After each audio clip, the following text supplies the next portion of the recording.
Hi all. రీసెంట్గా విక్రమ్ ప్రభు గారు నటించిన తమిళ్ మూవీ సిరాయి రివ్యూ చూద్దాం. ప్రేమ, మతపరమైన ద్వేషం ఇవన్నీ అతని జీవితాన్ని ఎలా నాశనం చేశాయో మనం చూస్తాం. ఈ ఫ్లాష్ బ్యాక్లో కొన్ని సీన్స్ మనం ఊహించగలిగినట్టే ఉన్నా అబ్దుల్ని నిందితుడు అనే ట్యాగ్ కంటే కానీ ఎక్కడ పైచేయి సాధించదు. కేవలం భావోద్వేగాలను మెల్లగా తాకుతుంది. క్లైమాక్స్ దగ్గర ఈ సినిమా ఒక చిన్న ఆశనిస్తుంది.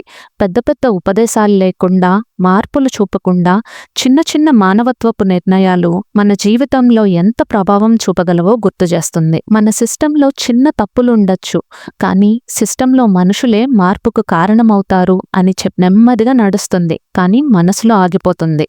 యాక్షన్, మాస్, ఎలివేషన్స్ కోరుకునే వాళ్ళకు కాదు, కానీ నిజ జీవితాన్ని అద్దంలా చూపించే సినిమాలు ఇష్టపడే వాళ్ళకి మాత్రం సిరాయ్ మస్ట్ వాచ్. జీ5లో స్ట్రీమ్ అవుతుంది. తెలుగులో లేదనుకుంటా, కానీ సబ్టైటిల్స్తో కొన్ని మూవీ రివ్యూస్ కోసం మా ఛానల్ని సబ్స్క్రైబ్ చేయండి. Thank you for watching.